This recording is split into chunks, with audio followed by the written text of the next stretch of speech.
पुराने, अनकहे, अनसुने और अनदेखे इतिहास को लेकर मैं अभिषेक चौहान एक बार फिर से ओझल हिस्ट्री में एक ऐसी ही अनसुनी कहानी लेकर आपके सामने हाजिर हूँ।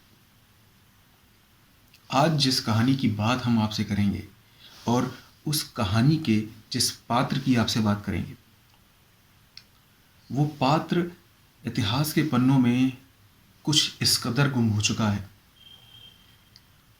कि अगर हम उस शख्स के जीवन की बात करें तो वो शख्स एक बेहद सुंदर स्त्री थी, एक बेहद सुंदर नर्तकी थी, उतनी ही अच्छी कवित्री थी और उतनी ही समर्पित अपने प्रेम के लिए थी। मैं बात कर रहा हूं 16वीं शताब्दी के उस समय की सबसे सुंदर नर्तकी, कवित्री और अपने प्रेम को समर्पित होने वाली स्त्री की, जिसका नाम था राय प्रवीण। राय प्रवीण का नाम शायद ही किसी ने सुना हो। राय प्रवीण ओरछा के राजा के पुत्र की प्रेमिका थी।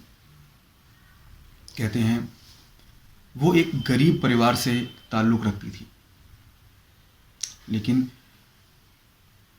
उसके अंदर की काबिलियत को ओरछा के राजा मधुकर शाह के सबसे छोटे बेटे इंद्रजीत ने परख ली।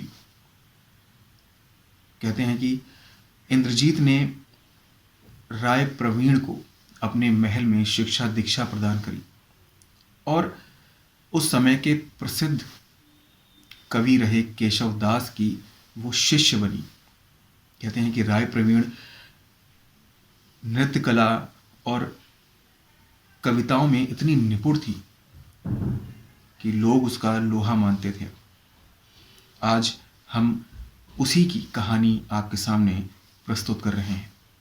यह कहानी किसी रानी की नहीं बल्कि एक कवित्री की है, जिसका नाम था राय प्रवीण, जो कि ओरछा के राजा इंद्रजीत के दरबार की गायिका, कवित्री, नर्तकी होने के साथ साथ बेहद खूबसूरत महिला भी थी।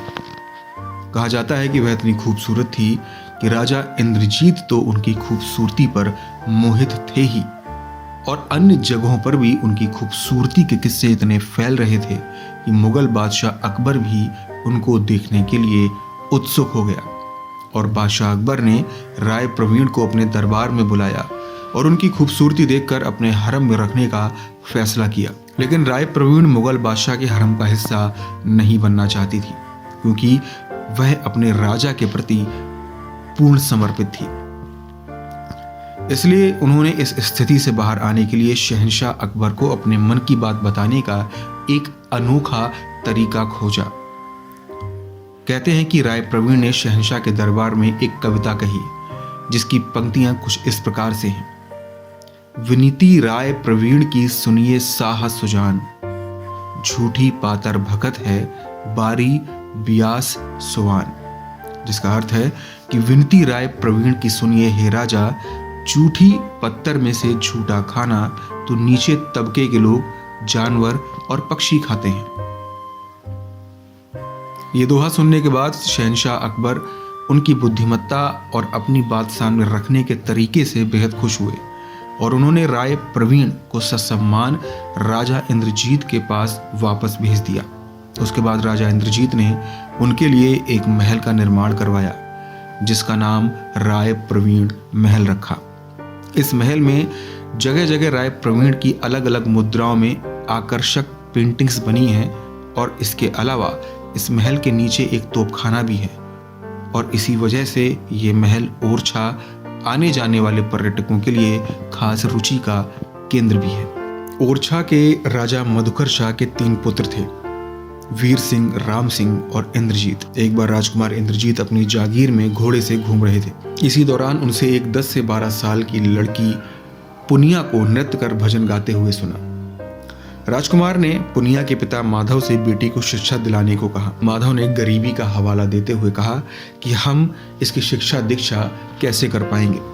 इस पर राजकुमार ने महल में उसकी शिक्षा ग्रहण करने का इंतजाम कराया।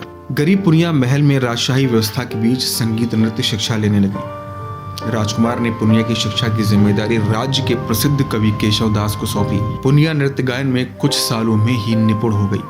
प्रभावित हुए अविवाहित राजकुमार ने उसका नाम बदलकर राय प्रवीण रख दिया। राय प्रवीण से वह हर रोज मिलने लगा।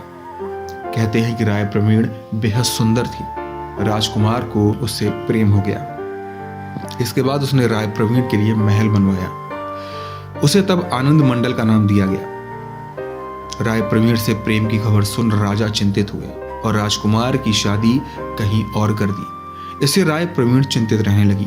राजा ने राय प्रवीण को कहीं और भेजने का भी निर्णय लिया। अकबर को इसकी जानकारी हुई तो उन्होंने राय प्रवीण को अपने पास बुलवा भिजवा दिया। कहते हैं कि राय प्रवीण की बुद्धिमत्ता से प्रभावित होकर अकबर ने उसको ससम्मान ओरछा भिजवा दिया।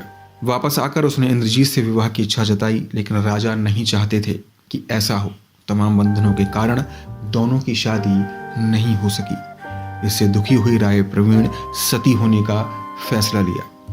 इस दौरान राजकुमार अपनी जागीर कछुआ में भ्रमण पर था। जब उसे इसकी खबर मिली तो वह बिना विलंब किए राय प्रवीण के पास पहुंचा, लेकिन तब तक काफी देर हो चुकी थी। कहते हैं कि राजकुमार सती हुई राय प्रवीण की चिता की राख लिए काफी देर तक रोता रहा। राजकुमार की मानसिक स्थिति इसके बाद से गड़बड़ हो गई। 1 साल में ही उसकी मृत्यु हो गई। राय प्रवीण के महल में आज भी चित्र बने हुए हैं। इनमें से एक चित्र में राय प्रवीण फूल लिए हुए हैं और घोड़े पर सवार राजकुमार राय प्रवीण की ओर चलता दिखता है। इनकी प्रेम कहानी आज भी लोगों के लिए बड़ी उत्सुकता का विषय रहती है। यह प्रेम कहानी बेहद रोचक है। राजशाही शासन से समृद्ध रहे इलाकों में यह अकेली एकमात्र प्रेम कहानी है जो यहाँ की फिजाओं में आज भी गूंज रही है। क्योंकि हर एकांत हमसे और आपसे कहता है अपने होने का वजूद और कहानी ओझल की।